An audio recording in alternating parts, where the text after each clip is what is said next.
Hi, and welcome to Decoding AQ, helping you to learn the tools, mindsets, and actions to thrive in an ever-changing world.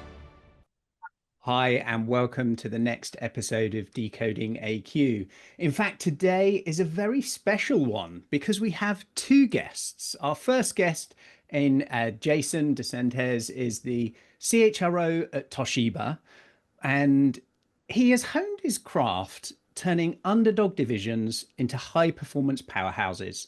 So, from Horizon Global to private equity turnarounds, and he finds himself at Toshiba heading up their North American operations. And he's steering this century old brand through an AI driven transformation while championing people first growth.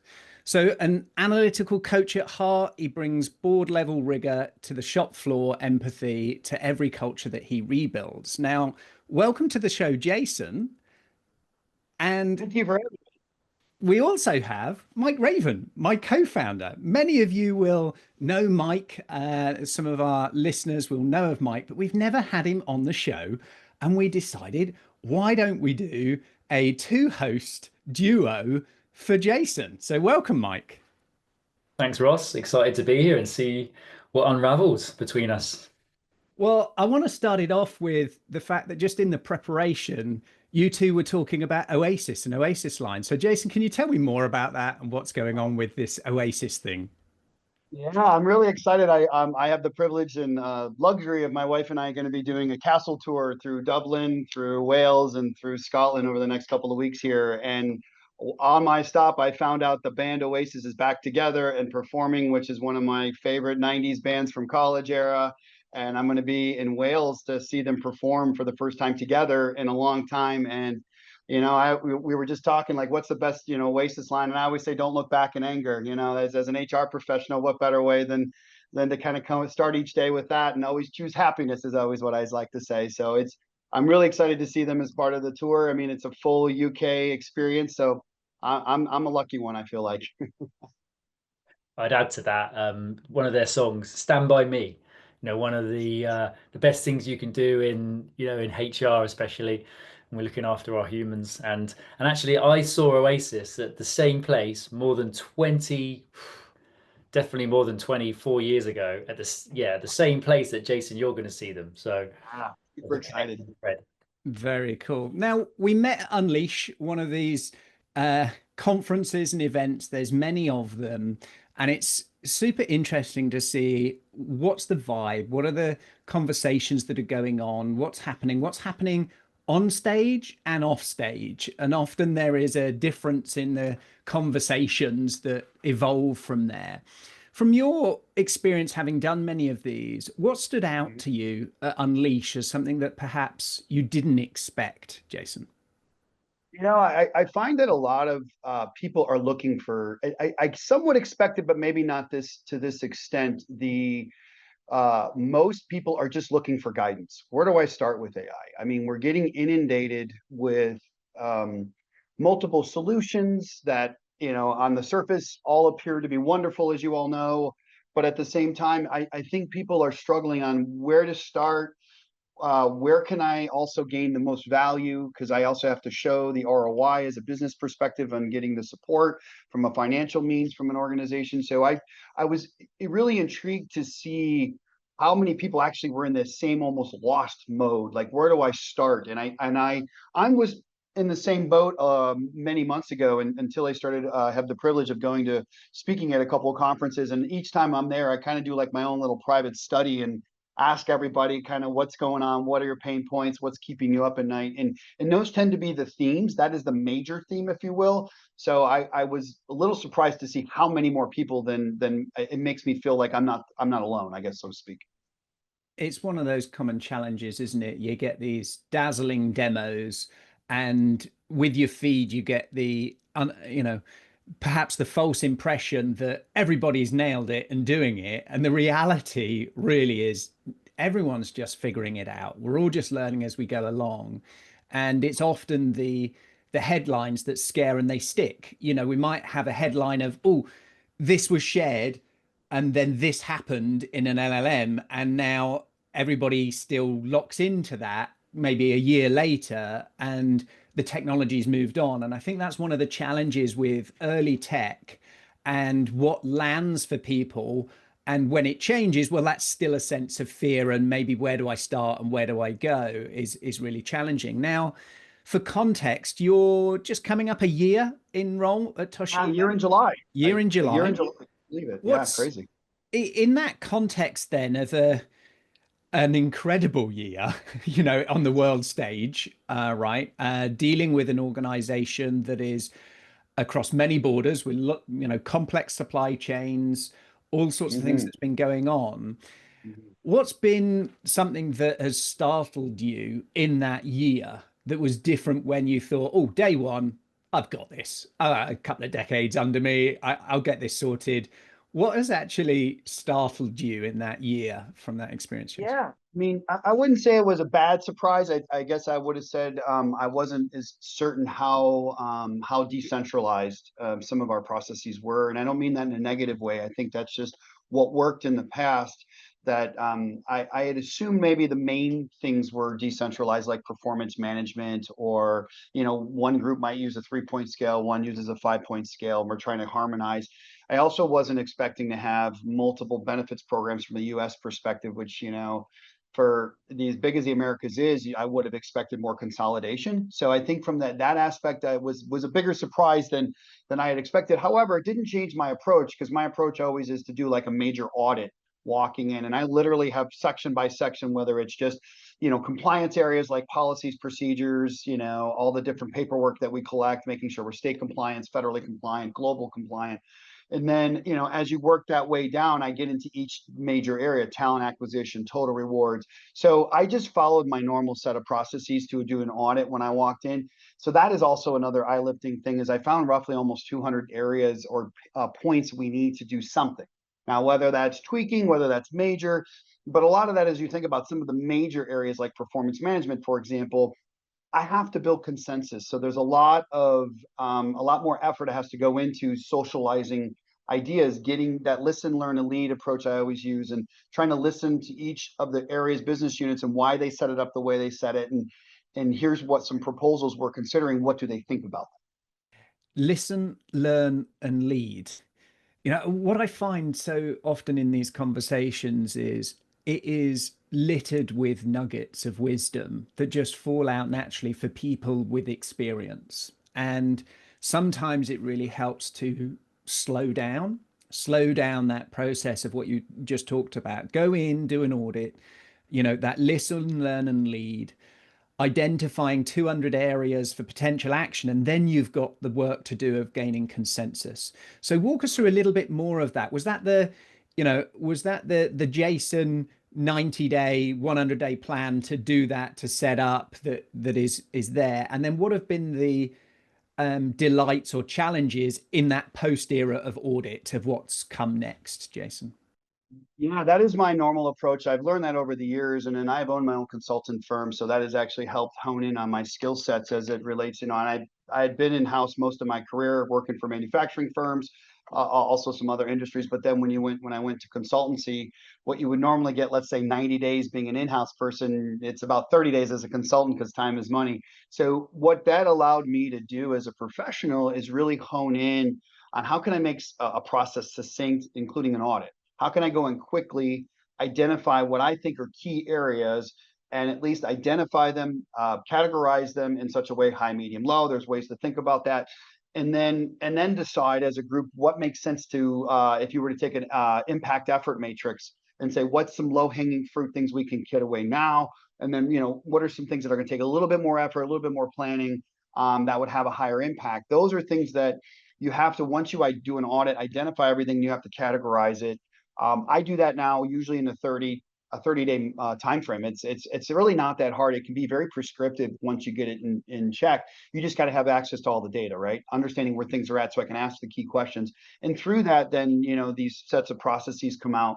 But that listen, learn, and lead approach is happening throughout the whole process. And what that is when I come in, too often when new people come in, they actually fail because they immediately start taking a negative approach to pointing out things that they think that they don't like or they've seen better in other organizations. And that's just not an approach that will work very well. In fact, you will start to get detractors and you'll start to get people start to pull away and not really tell you anything. So in order to get people to kind of influence them to build the trust, you actually should be actively listening. That's that first part, and trying to ask key questions about the process. Well, tell me a little bit more about the process. Well, tell me more. And then you start to lead into the learn part. Well, help me understand why you implemented it that way. Was that because at the time the marketplace was X and now the marketplace is Y? Would you change if you could?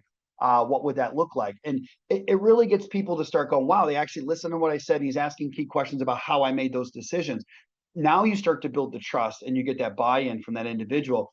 And then even when you start to lead, this is the last part sometimes people fail on too, is don't go in with a commanding style. Be like, well, you should have done this and here's how to fix that. I don't even do that. What I do is I come in and I say, well, have you considered, have you thought of, that's interesting. When you did this, did you also think of this? And that gets them to really, that's the change management function. For those of you who have ever done ODOE, I happen to be organizational development, organizational effectiveness role one time in the autos. And the whole great thing about that job is you ask questions and you get people to figure it out for themselves. Because you're really, it's like leading the witness. You kind of box them in and you're like, and they're like, and then they have that aha moment. And that is buy-in.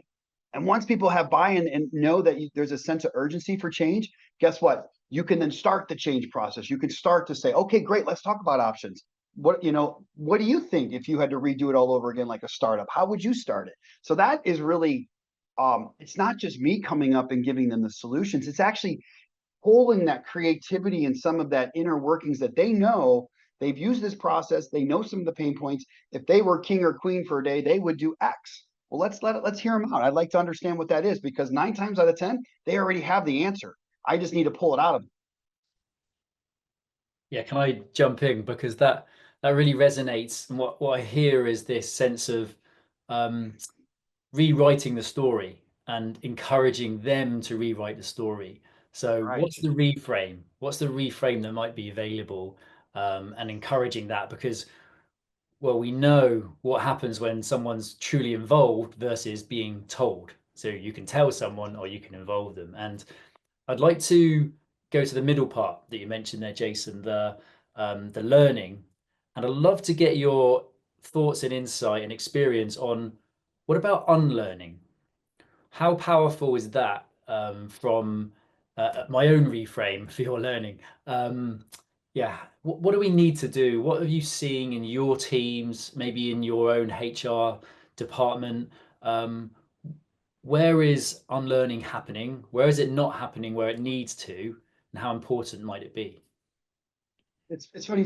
I like your term better. I call it unprogramming, because we're all programmed in such a way because we were brought up in such a way. I am constantly unprogramming.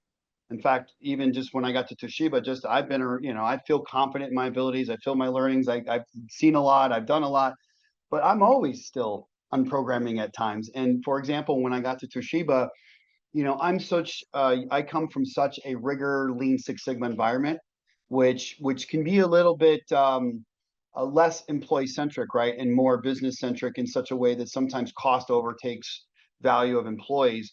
So the example I use is Toshiba here treats its employees so well, not just internally, but even externally in the communities. They treat the communities well. And when I always have a philosophy, love them on the way in, love them on the way out. And a lot of companies don't think about that last part. Even when you offboard somebody, you should take the same care that you did on the onboarding that you do on the offboarding, because there's that net promoter, right? When people leave an organization, they talk about their experiences of working there. And Toshiba does an amazing job at this. They've always taken care of their employees. And my unprogramming, where I might be a little bit more lean on maybe say some of those practices on the offboarding, whether it's compensation on the way out or whatever, Toshiba doesn't care about that. They care more about that employee feeling. So that was a little unprogramming for me to learn. And I'm like, okay.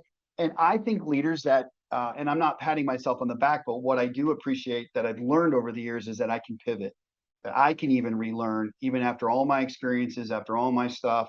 And I think that says a lot, and it shows a lot to my team that if I can do it, they can do it. So then if they see me doing it, then the next step is I challenge them, right? I need to unprogram them from the way they thought, the way they were taught. And they just saw me. This literally happened. And they're like, okay, Jason, literally one of my employees in one-on-one said, well, I saw that you did it. So therefore, wow, you know what, that makes sense. Maybe I should try that unprogramming. So it's important that one, we practice what we preach. And then also once people see that, I think it's that much more stronger on the actual effectiveness of change for others. That's helpful. And I think one of the challenges, because unlearning is one of our subdimensions, right, that we have Love in it. our model. And what we've recognized and noticed is the difference between unlearning something that is aligned or misaligned to your value base is very different. So you just described things there that actually, yeah, I can unlearn, I can unprogram in your language, when actually it still is aligned to my values and actually maybe my inner values that have been hidden under a shadow for some time. You talked about, offboard. Wouldn't that be great? That's a humane thing. And actually, I might have become more lean and more hard-nosed because of experience, not because of my maybe core value. So when that showed up, I was like, hey, that's easy to unlearn. When it's something that has been successful, something that has been part of my identity, has given me the results of what I've achieved today, and you're now asked to unlearn that process, that behavior, that style, that maybe culture, as you move from one country to another country, different cultures of what's appropriate and not. Have you recognized a difference of where unlearning isn't as easy? And what are you doing about that when it's challenging? There's two things right now I can actually. That's a great question, by the way. I really like the way you set that up, because it is when it goes against your values. So I would partially say some of my values as it relates to back in the day when I first started, and probably you guys as well. I mean, most companies did what we call like the career. We're looking for the career employee, right? 30 years. We want people to stay with us for 30 years. We want the loyalty. I mean, Japan still has the lifetime employment, although it's kind of weighing a little bit. But that was kind of the way we all came into the workforce. So when we saw people, when I was looking at resumes as an HR professional, so I saw someone rotate every 2 or 3 years, that was actually a negative, right? So that from a value system, what I felt was as well, they're not loyal, right? So when someone's not loyal, you almost have a negative connotation on the individual. So I built up that negative connotation. So that became part of my value system, right? When I saw that. And then as fast forward to today's date, you on average, you get people only staying 3 to 4 years if you're lucky on a job, right? So to me, that was originally a core value of mine as I had learned it. And then I had to pivot. And now I see the value in people rotating actually more often, and just the opposite of what I originally was learned, what I learned originally, which was, that it isn't anything to do with loyalty. Because in fact, in some cases, some of the big companies I became a weapon in some cases as HR to let people go who had maybe 39 years of service, and we couldn't get them to the 40th year, right? So loyalty has actually kind of gone down in organizations because of the actions they took. So along the way, my value systems have shifted in that regard for that. And then also education is a new one that's coming up, right? Used to be you had to have a degree for everything. Otherwise, that was price of entry. I am of the understanding now that, and I've got all kinds of degrees. I got a master's, I got a doctorate. Doesn't matter to me. It's like, would I hire someone who's out of high school or who high school plus experience? And the answer is actually yes. 10 years ago, you'd ask Jason 10 years ago would have been, well, no, you need to go through the rigor of everybody else. And this is why we go to college. And that was a value proposition for me, because what it said is not loyalty. Then it showed me endurance. You were willing to go through a 4-year institution, go through all the rigor of going to school, learning, and then coming out of school, then finding a degree, getting a degree. I thought people were cheating the system when they went right to work. Now I don't feel that way anymore, right? I actually think people get more value out of working first. It's to me, I've done a complete 180 on those two main topics as a belief system, and I'm better for it. I feel like, and prepared more for today's groupings than maybe some others it might be. Yeah, Jason, I remember when you were on the panel at Unleash, you were talking around this subject about the tenure, and the different generation challenges that are coming in. So, you mentioned institutional knowledge is a risk as, your 30, 40, 50-year people come into retirement. So maybe you could talk to how are you preparing some of your younger, new generational, especially HR people in your team, to be more change confident, to be more agile rather than fragile, that sort of thing? So we're instituting a couple different things because I think it's a multi-pronged approach in my personal opinion. It's not just a simple one solution. It really is. So we have to first create stronger connections externally to organizations where we can have a talent pool ready and able. And it's not necessarily going to be four-year universities. My challenge is the manufacturing space is to get laborers who are willing to come into a factory and work the line on different products and services that we offer.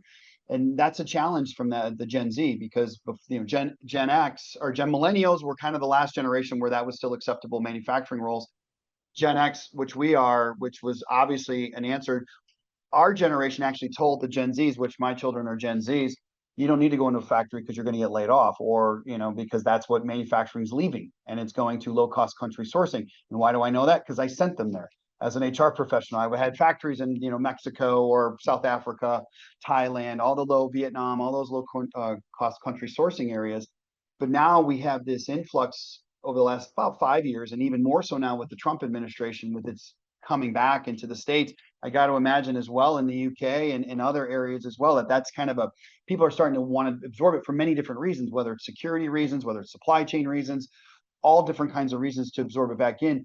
We have to go back out and figure out a way we can get talent that are willing to come in, and Gen Z is not always willing. So that's why I'm going out to build partnerships with trade schools. One, two, how can we create incentive programs and rotational programs that not only once they're here, we can keep them here and we can train them and we can show them they can have a career at Toshiba or wherever they're going, that they feel that they actually create value, because that generation wants to know, how do I impact the organization? And it's so hard to do it at such a maybe an hourly role or in the factory role, but I think that's a valid question, that people all want purpose.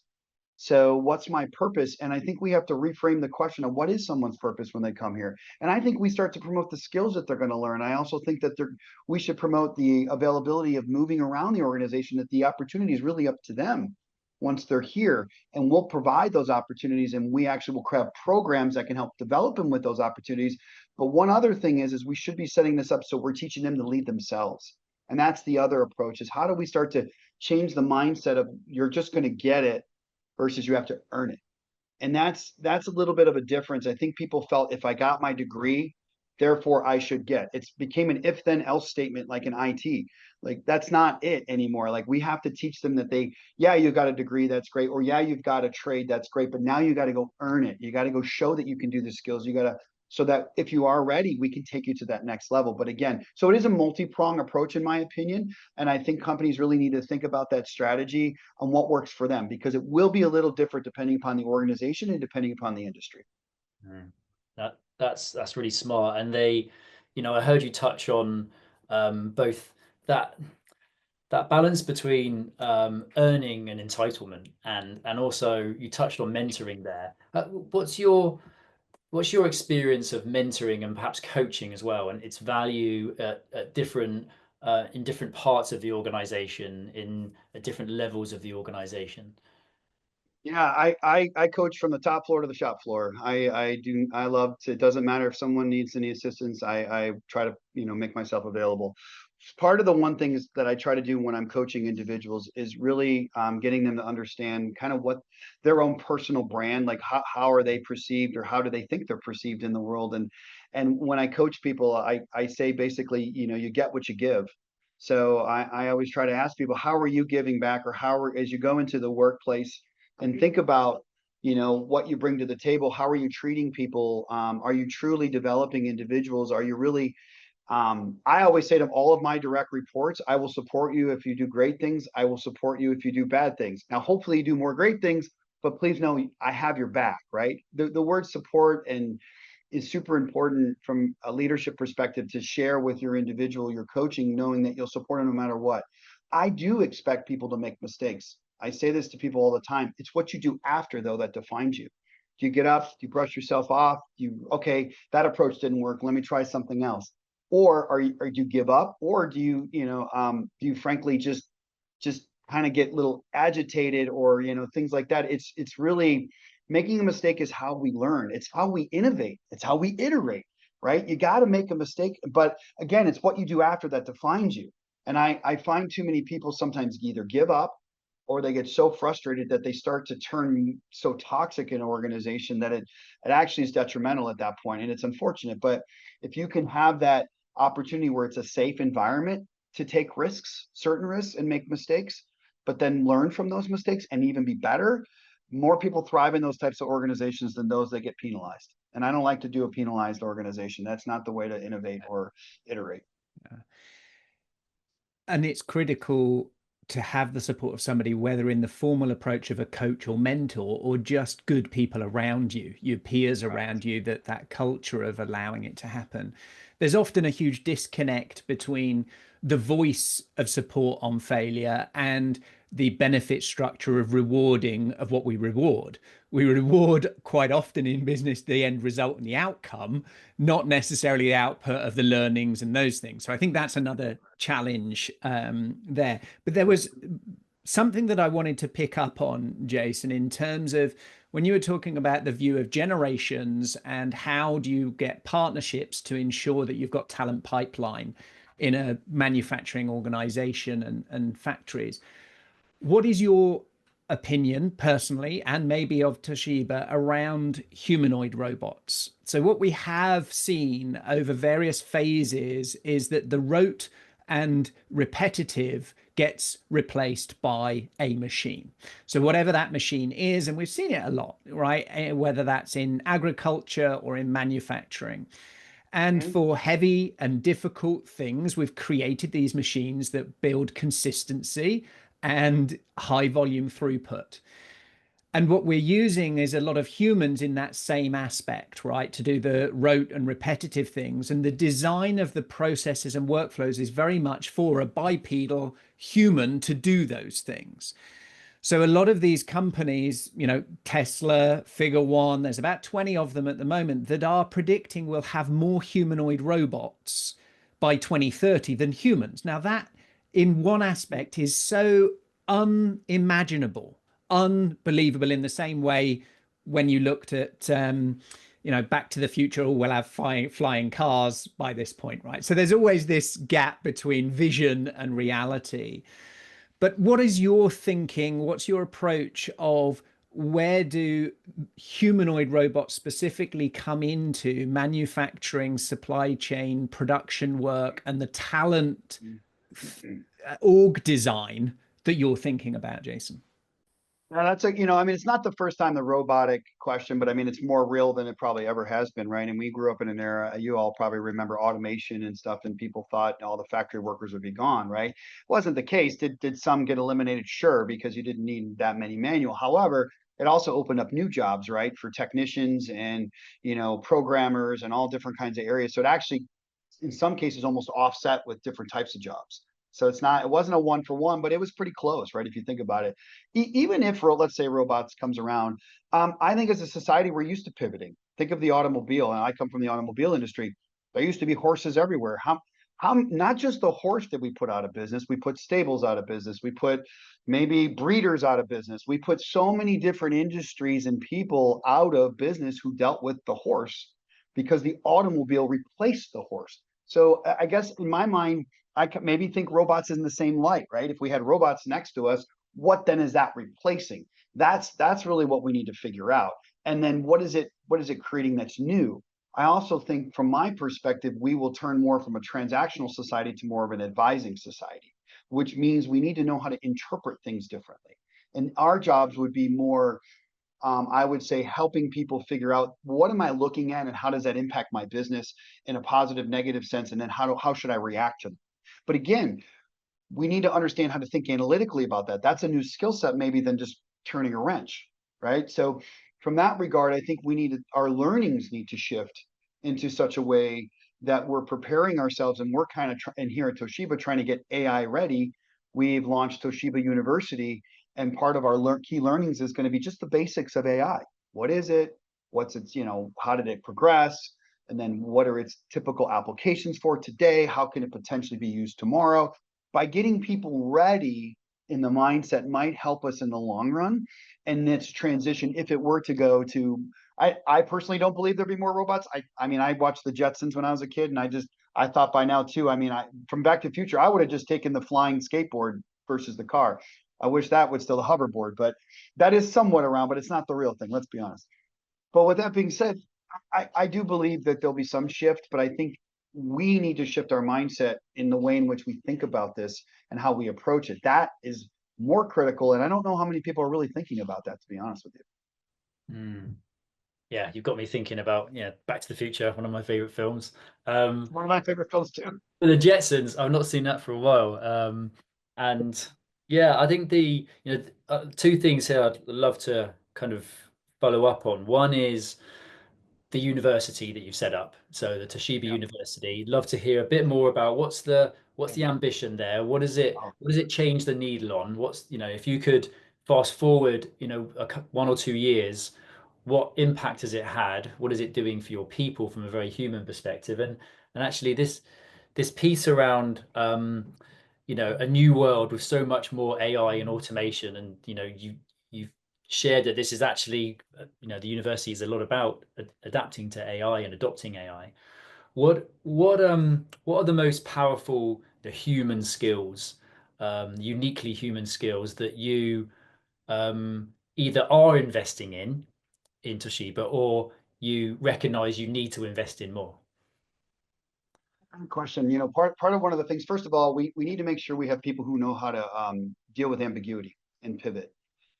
If we have static thinking and folks that are constant resistant to change, and the word change is overused in many different ways, right? I mean, I think my favorite T-shirt I ever saw is "I love change, you go first."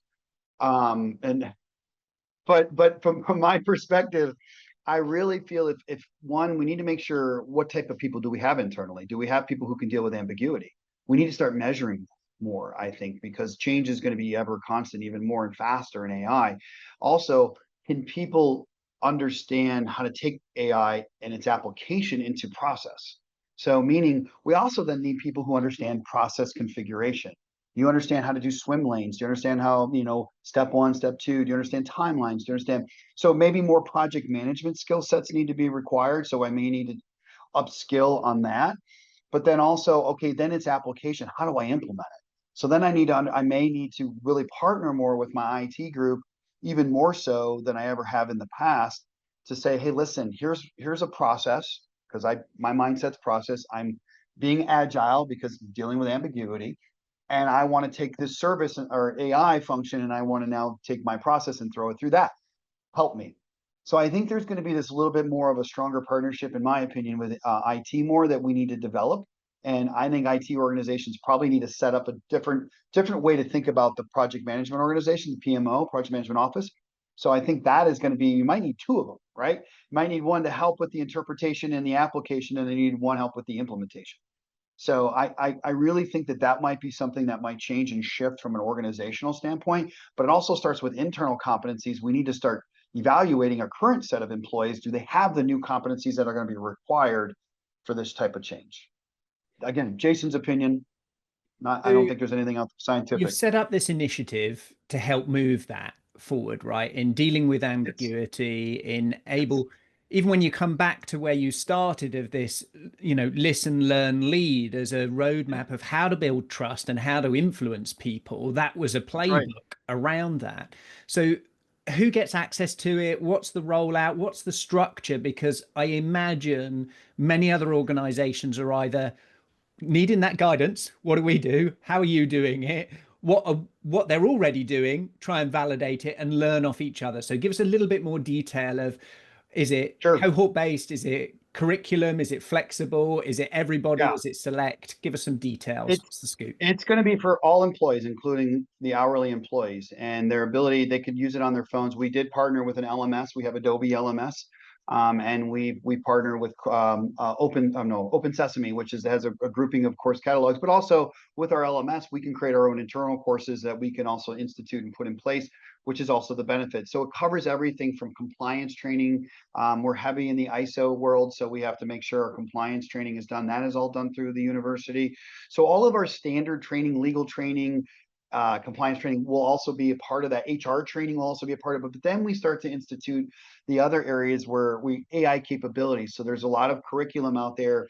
What I like to call micro learning. So there's really quick, fast micro learnings that people can start to do everything from management training, Microsoft Office training, to etiquette, to now AI, and how do I think about it? So it's really it's made to be a one-stop shop for curriculum building, and we can then customize it eventually to complement our talent management process, so we can create individual development plans and maybe create custom curriculums for an individual to develop. But again, it all starts with me taking an inventory of what do I have as an individuals in my organization, what is their competency level in these, high, medium, low, if you will. And if we're talking about adaptability, ambiguity, where's their skill set at? If it's low, then I need to provide them some type of maybe learnings on how they can learn how to be a little bit more open to change and open to different things, or expose them to areas that they haven't been exposed to, like crucial conversations if they're a manager and they're a new manager. And how do I have to have a crucial conversation with someone? Well, we have some quick trainings you can take, just no different than when I need to fix something in the house. Where do I go? YouTube. So I kind of want to be able to have a one-stop shop if people need to learn something. But also, I also recognize learning has to be in the same environment people are used to learning in. Again, generational differences is really important here. So we kind of made sure that whatever platform we chose had different types of learning. We have longer learnings, we have custom learnings, we have micro learnings, because we recognize that the younger generation, again, learns in micro chunks. And we have to be careful that we provide the right curriculum for the right groupings. And that initiative that you're talking about, I mean, that is an ongoing part of the culture, right? That is it, that you've got compliance and then what's new, AI or other pieces. And then you've got the fluidity of the speed of learning, Yes. mental flexibility, all sorts of other aspects that are crucial factors to end performance.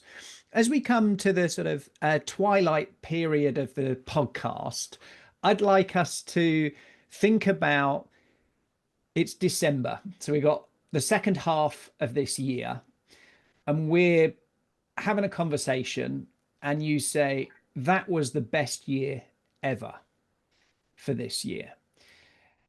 What will have happened for you to be able to say that? What initiatives landed? What did you stop doing? Very practically for you in your role as CHRO in Toshiba, that was the best year ever. You got 6 months left. What happened? What landed? What did you stop doing, Jason? Yeah, for me, so what does success look like, right? From my perspective, given all the initiatives, to me, the relearning from my team structurally on how they're working together now more so than they ever have been. When I first came in, not always my team members talked to each other, which was shocking to me. So to me, success would look like I just sit back now and I watch my own team come up with the ideas, and not always using me maybe as a crutch or to kick things off. That is success to me, because it starts with me teaching others how to do this for themselves versus, again, going back to when I was an OE person, change management. Again, my job isn't for me to give the answers. My job is to get them to figure it out for themselves, right? So success looks like, once I start to get employee and manager self-service, if I can get that started, that is the huge success for me. That is a huge success. And I think, but remember, I have to provide the tools for people to be able to do that. So really, this is me setting up what kind of house, it's like buying a house and you're going to flip it, right? What did I buy? I got to go in and get an inspector. I got to look at all the damage, maybe in some of the areas, but also I always take an appreciative inquiry approach, what are the positive things that are about this house, or what are the positive things that we have building blocks here at Toshiba? And then I started, okay, now what are the things I need to fix, and what are the major things I need to fix first? And if I fix those major things, and I've basically acknowledged the positive things along the way, then success looks like, wow, our house is starting to look really good. I don't expect it to be fully ready to resell. I fully expect this is to be a little bit more of a journey. However, one thing success to me means, we didn't stop. We still kept moving forward, even though I know we'll have challenges. There's a ride at Disney, if you've ever been, it doesn't matter which Disney park, they all have the same ride. It's a car where your kids can get and drive it. And it's actually, it goes, but there's a track in the middle, right? So the car can veer and it bounces back. and then it bounces right. So really they don't hit the walls, but guess what? They always still move forward.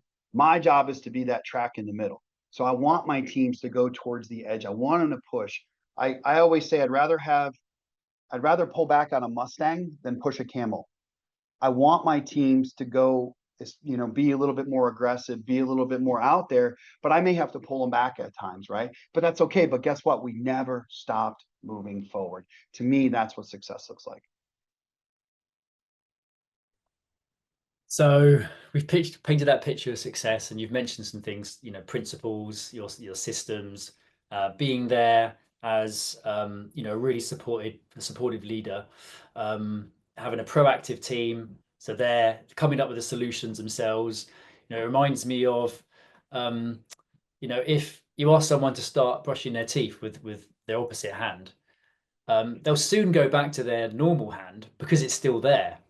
So if something is still there, and this kind of comes back to unlearning again, we default to what we know, right? You talk about the programming. By the age of 35, we're a walking, talking program.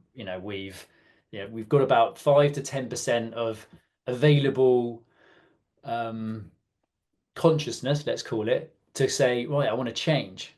So decoding that and uncoding that is really challenging, and it requires support from the people around you. And I think you've touched on that a lot, and the environment to make that happen. Something we measure at AQai is the environment. Makes us quite unique in what we're measuring. So what does it feel like? How stressful is it? How adaptable is that environment? And if there are if you talk about fixing the impact effort, which you spoke to, what are the top three? What are the top three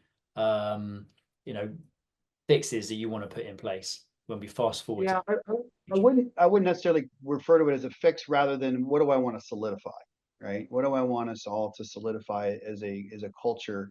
I want to reaffirm our values. Toshiba has great values, create together being one of them. And I want to reaffirm that value. If we are going to create together, what does that mean? That means we need to know how to compromise. It means we know how to be agile. It means we know how to have solutions, not just problems.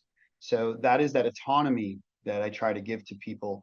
So for me, that is definitely one of them, is solidifying our value base and affirming as a group that we all agree on that value base. And we also agree that we have a safe space for open feedback along the way, to make sure, to your point, that we keep that unlearning or in the same spot. And also, I always say I really can't change people, to your point about, once you're set in your ways, you'll kind of go back. But what it can make you is aware. And when you are aware, when you take that toothbrush to the right hand, as soon as you're aware, you're like, oh man, you're going to go back to the left. But guess what? You made awareness versus letting it sit. And I still have my own set of quirks, and sometimes I'm a very passionate guy, and sometimes I can come across as aggressiveness.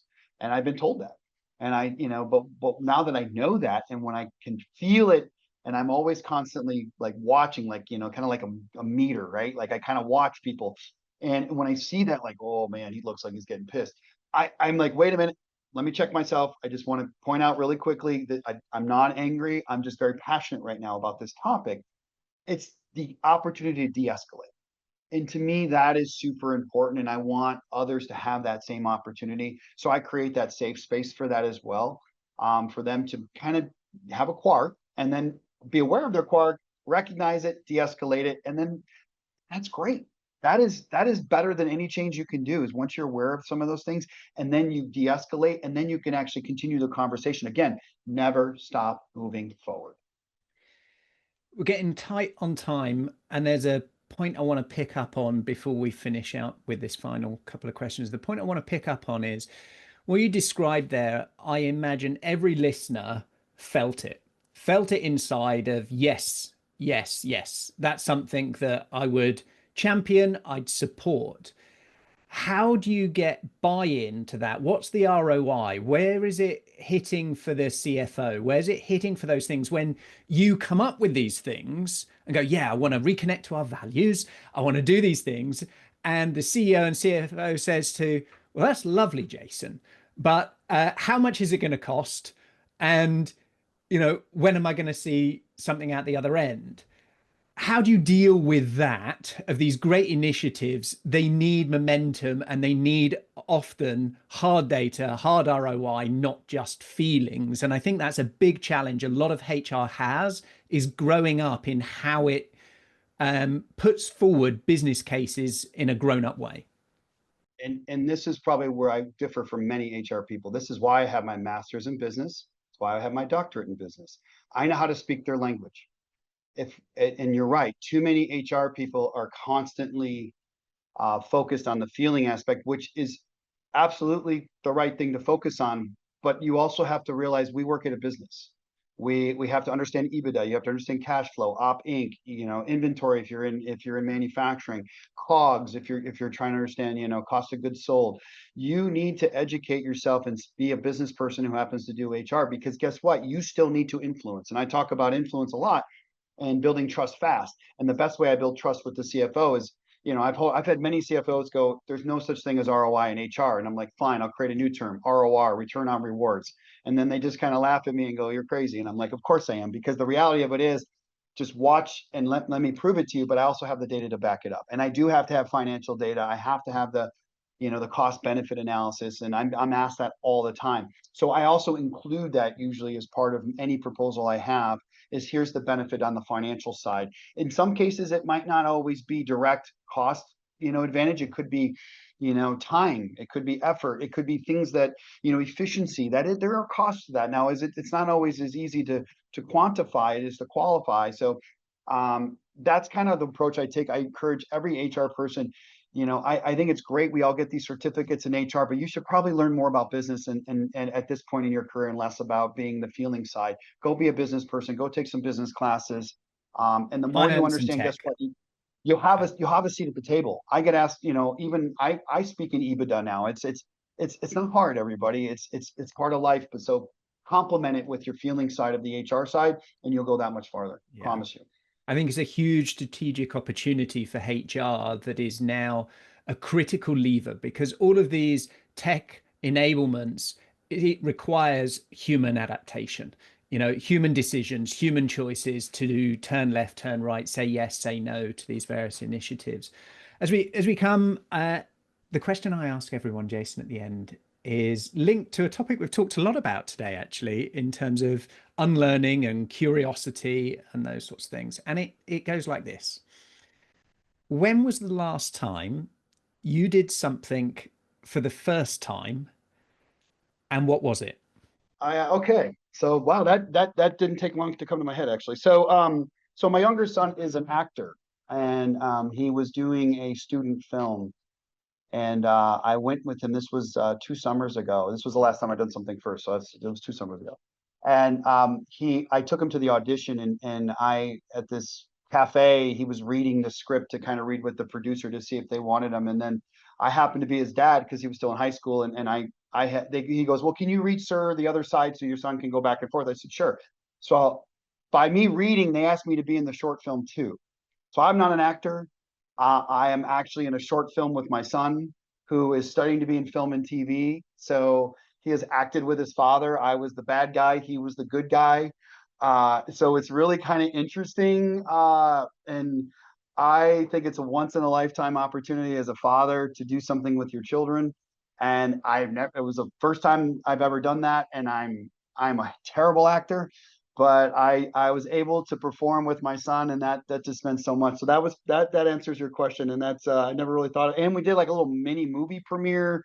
It was really cute. It was in Detroit, and we kind of had a little red carpet. It was just such a lovely event. My son was on the poster. It was just a fun little local film, but it was a lot of fun to do. And I would do it again if my son asked me to. Nice. Thank you for that. I'm going to let Mike, as the co-host guest, close us out on today's show. So thanks, Jason. And Mike, do you want to close us out? Thank you for having me. Okay, well, thanks, Ross, and yeah, thanks, Jason. I've loved this, and that last part really resonated.